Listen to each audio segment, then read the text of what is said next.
L'épisode 5 était très attendu comme Anakin dans Padmé après la grosse révélation de la semaine dernière, mais il m'a pourtant laissé un intense sentiment de frustration face à un abus de, je dirais, filonnade et la constatation que décidément on n'est pas prêt de voir une intervention des services sociaux dans Star Wars. On va parler voyage intérieur et voyage tout court, mais une nouvelle fois dans Star Wars ce sera pas voyage dans l'espace inouï de l'amour.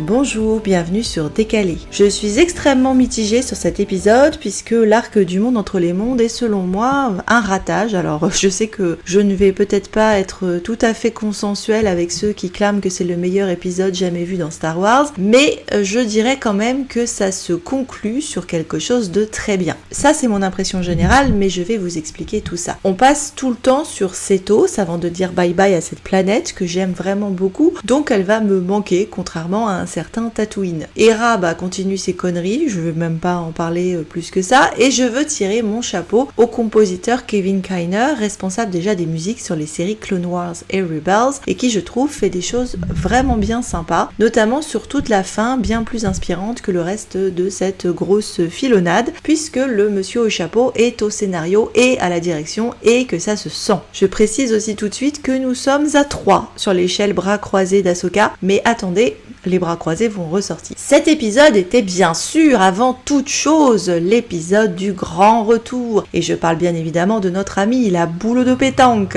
qui prouve bien qu'elle ne doit jamais être sous-estimée, car même coupée en deux comme Darth Maul et fondue comme Anakin, car même en tant que demi-boule, elle ouvre fièrement l'épisode et va jouer un rôle sur la piste de Sabine et ses nouveaux potos pour Ahsoka qui va partir en mode psychométrique. Oui, parce que Ahsoka ne lit pas dans les feuilles de thé, mes amis, mais dans les lignes des boules, sachez-le, et on retrouve bien là le fait que la petite est après tout le fétiche de Dave Filoni, qui trouvera toujours le moyen de la dépatouiller, jusqu'apparemment dans un tweet post-épisode 9 où il insinuait qu'elle n'était peut-être pas morte avant l'ascension de Skywalker. Quand on voit que même les boules peuvent reprendre du service, peut-être que ça laisse même de l'espoir pour Ben Solo, ou alors c'est moi qui aurais trop les boules. Bon, évidemment, trêve de plaisanterie, puisque celui que tout le monde attendait, c'était l'élu en personne, le grand Manitou, Anakinou, dont les bottes retentissent joyeusement, enfin si on peut dire,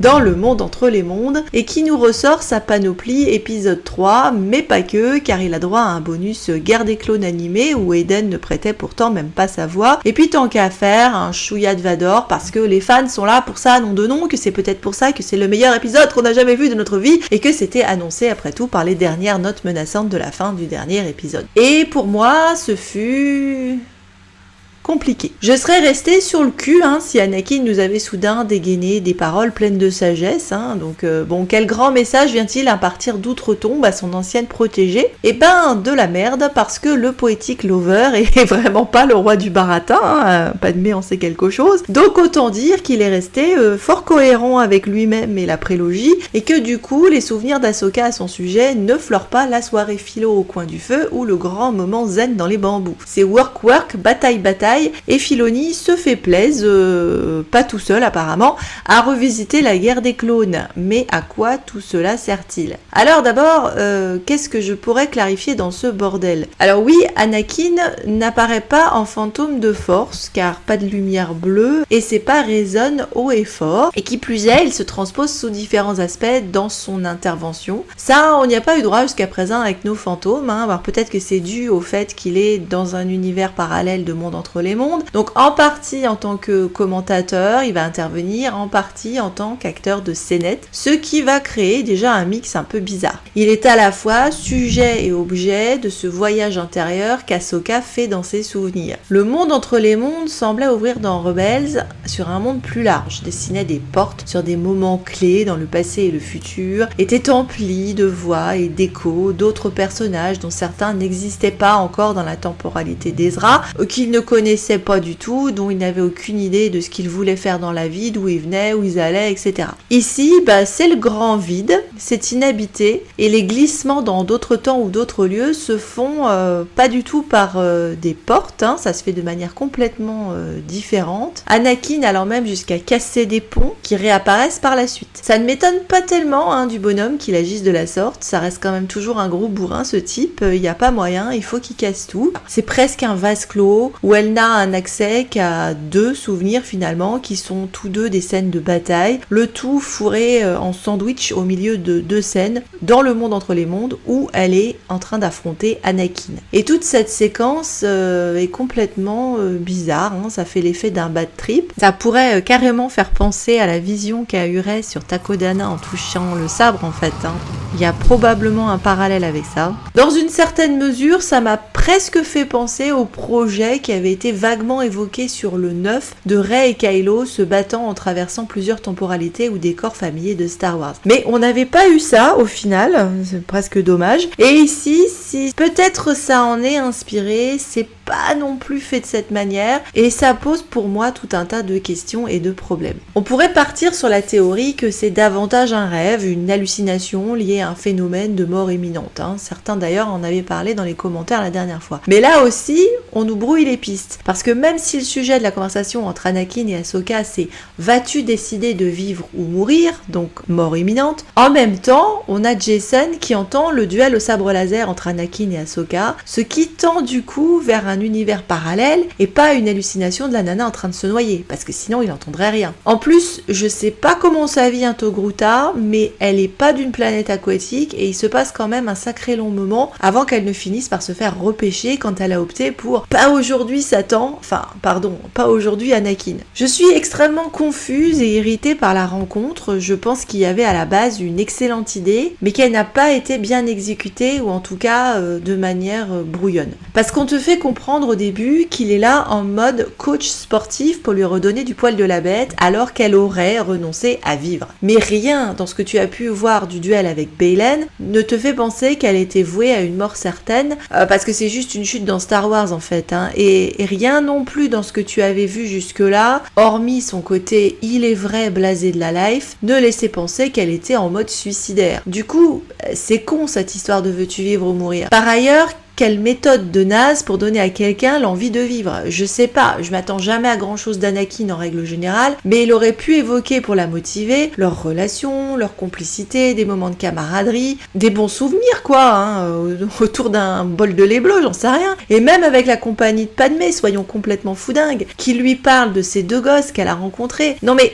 n'importe quoi qui aurait fait rattachement à quelqu'un qui, n'est plus attaché à l'ordre Jedi et du coup à son passé de Padawan, 2, est solitaire depuis un bail, 3, a soit le sentiment de ne pas avoir été là pour ceux qu'elle aimait, elle le dit dans l'épisode de Rebels où elle le voit en Vador, soit d'avoir été elle-même abandonnée, laissée pour compte, seule au monde parce que tout le monde est décanillé qu'elle connaissait, quoi. Et qu'est-ce qu'il fait ce grand con ? Allons-y, on dégaine le sabre et on se bat. Mais non en fait, Pourquoi ?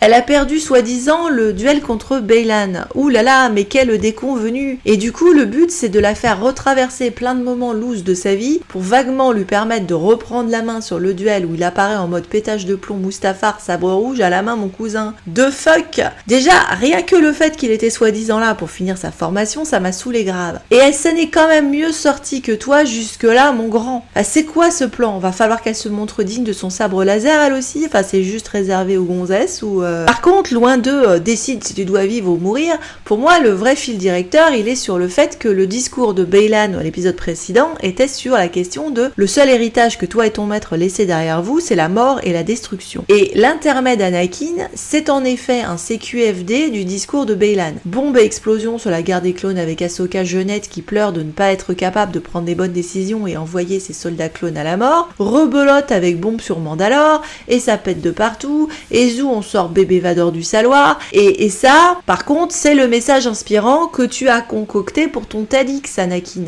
Mais putain, mais où est le gaz ? Ça me conforte une énième fois sur le fait que les Jedi me ressortent par les yeux, parce que quand Ahsoka, ado, dit qu'elle n'a pas signé pour la guerre, elle a raison. C'est une gosse. Elle a rien à foutre là-dedans et à avoir sur la conscience la vie de ses soldats. On devrait pas donner à une gosse la décision d'envoyer à la mort des soldats ou d'avoir à gérer tous les dommages collatéraux et les ennemis en face d'elle. Services sociaux, je vous dis. Et lui de s'enorgueillir plus tard qu'elle est une guerrière et qu'il a bien fait le taf, mais ta gueule! Il a raison Baylan, hein, c'est un héritage dégueulasse en fait. Il est pas en train de lui parler valeur morale patati patata. Soyons honnêtes, à part le côté je m'arrange avec la discipline, la seule chose qu'elle a vraiment hérité d'Anakin, c'est la pose bras croisés, dans un plan où je me suis d'ailleurs étouffée de rire à les voir poser tous les deux en mode mini-mi. Alors je dirais, bah purée, j'espère que c'est pas le vrai Anakin et que c'est une illusion ou une projection de ses souvenirs, etc., etc. Et c'est là que je vais m'intéresser au titre, Shadow Warrior, le guerrier de l'ombre ou la guerrière de l'ombre. Ahsoka est une guerrière de l'ombre parce qu'elle a agi en planque pendant la série Rebels, parce qu'on nous la ressort de l'ombre dans le Mandalorien pour sa première apparition. Elle s'est cachée dans l'ombre pendant effectivement un moment. Mais c'est quand même quelqu'un qui est toujours du côté du bien. En termes jungiens, est-ce qu'Anakin serait l'ombre d'Ahsoka, ce que moi j'appellerais son boulet en fait? Bah oui, c'est ce que j'expliquais la dernière fois, elle se trimballe pas mal de culpabilité d'ailleurs là-dessus. Si cet intermède la renvoie à sa culpabilité, réamorcée par les quelques tacles que lui a fait Baylan, elle explore en effet tout ce qu'il y a de négatif dans l'héritage d'Anakin. Et il y a un passage très important juste avant qu'elle ne soit rebalancée sur la passerelle et l'arrivée de bébé Vador. C'est justement la vraie ombre d'Ahsoka. C'est le moment où il lui dit qu'elle a hérité de tout son savoir, je me marre, et qu'elle lui répond en reprenant les paroles de Baylan, qui a vraiment décidément su frapper là où ça piquait, qu'elle ne représentait que la mort et la destruction. Et lui de lui affirmer qu'elle est, comme lui, plus que ça. Et c'est là la vraie peur, la vraie ombre d'Ahsoka. Parce que être plus que ça, comme elle lui dit tout de suite, c'est bah oui, t'es quelqu'un de dangereux et pas fréquentable en fait. Donc c'est la peur de ressembler à Anakin et de devenir comme lui. Mais c'est con en fait. On a compris que c'était le thème chouchou de nos Jedi, et en particulier notre lignée Skywalker, que ça peut avoir du sens pour Luke et Ben, vu leur héritage et le patrimoine génétique. Et bon, même pour Rey, qui maintenant est une Palpatine et qui a été de toute façon toujours un peu attirée par le côté obscur, en particulier quand il a tombé la chemise. Mais on n'a jamais vraiment vu Ahsoka flancher ou être tentée. En tout cas, c'est pas son arc. Et je sais bien que tout le monde est un Skywalker maintenant, mais c'est sa Padawan et c'est pas sa fille non plus.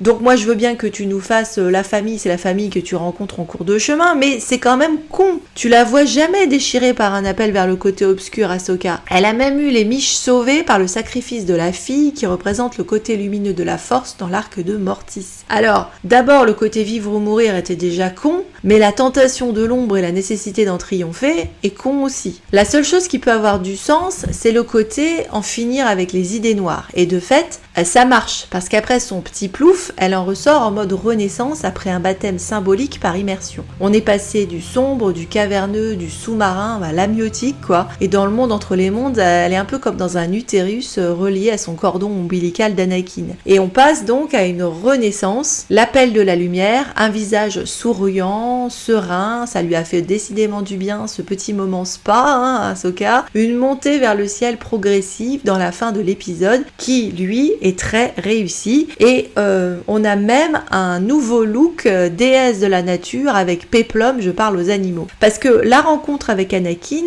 est censée avoir réactivé ses émotions qui, il est vrai, étaient jusque-là pas très très perceptibles. Et là, pour le coup, tu peux sortir ton Jung sur l'ombre en disant que, je cite, « Sans émotion, il est impossible de transformer les ténèbres en lumière et l'apathie en mouvement. » Sauf que même s'il y a de l'émotion, c'est pas ce qui est le plus mis en avant, puisque, encore une fois, dans tout le passage, on est en mode work, duel, fight club. Alors, certes, je les soupçonne d'avoir vraiment pensé à Jung et voulu nous coller un Joseph Campbell, parcours du héros vite fait, bien fait, enfin ça se discute, avec descente dans la grotte pour faire genre et confrontation de mon ombre, façon épisode 5, mais histoire de faire variante, au lieu de coller une Dark Ahsoka, on a Anakin, parce que ça va faire plaisir aux Vador Boys, qui étaient peut-être en manque de testostérone, ça leur fait un petit shoot au passage, et visiblement ça a fonctionné. Le problème, c'est que ça brouille aussi le propos. Idéalement, ton ombre, c'est toi-même. C'était bien la leçon de la grotte dans l'épisode 5. Et donc, tout ce passage m'embête, même si je sais que ça a réjoui quelques rélos qui n'ont pas manqué de remarquer que l'apparition Anakin/Vador sur la passerelle du monde entre les mondes dans la fin de l'intervention est quasiment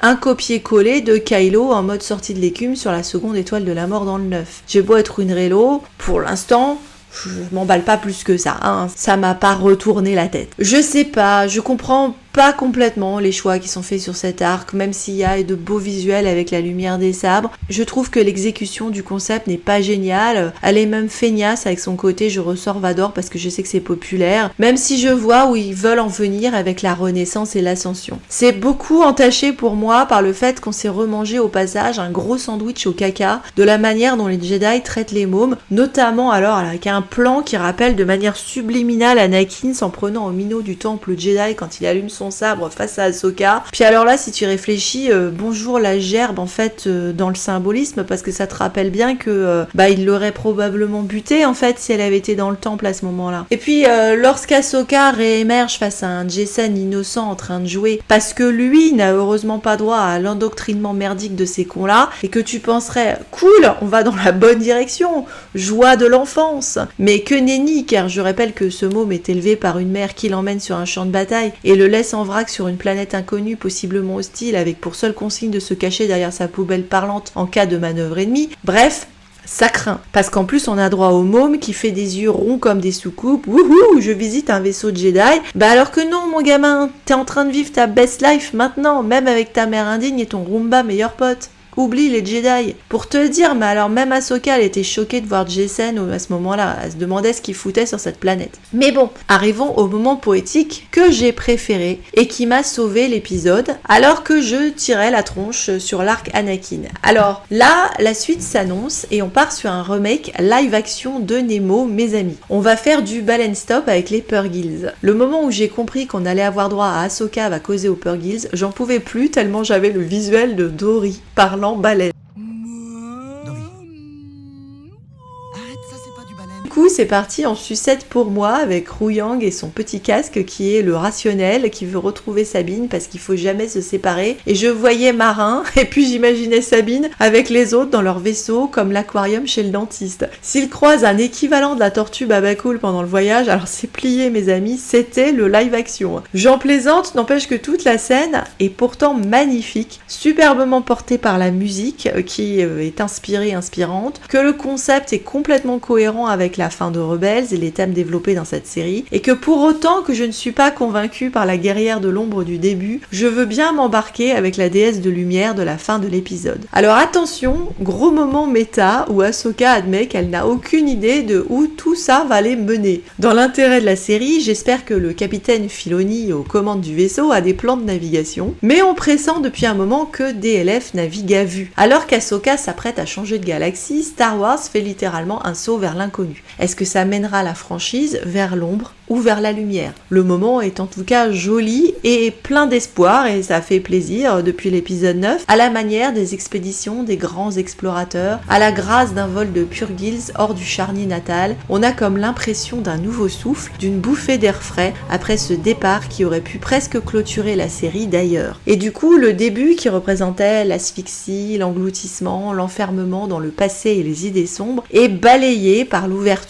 vers la lumière, l'espoir en l'avenir, et en ça, du coup, oui, l'épisode est réussi. Parce que je suis la première à me demander souvent s'il ne faut pas quitter cette atmosphère pesante de l'héritage d'Anakin et aller vers l'inconnu. Il reste 3 épisodes et va savoir si on aura une odyssée avec quelques étapes en cours de route, tortue Babacool ou pas, ou si de la bouche de la baleine, Jon Ahsoka va débarquer droit dans la gueule du loup de Throne. Je suis en tout cas tout à fait partante pour composter mon billet pour l'épisode 6, malgré ma grosse irritation du début, car oui, j'ai beau avoir très mal à mes Skywalker, je suis bougrement curieuse de voir ce que l'aventure nous réserve. Merci à vous d'avoir suivi cet épisode, j'attends dans les commentaires vos réactions, qu'est-ce que vous avez aimé, pas aimé, est-ce que pour vous c'est un sans faute ou est-ce qu'il y a des petites choses qui comme moi vous chiffonnent ou des grosses choses d'ailleurs. N'oubliez pas de liker, vous abonner et on se retrouve la semaine prochaine pour l'épisode 6.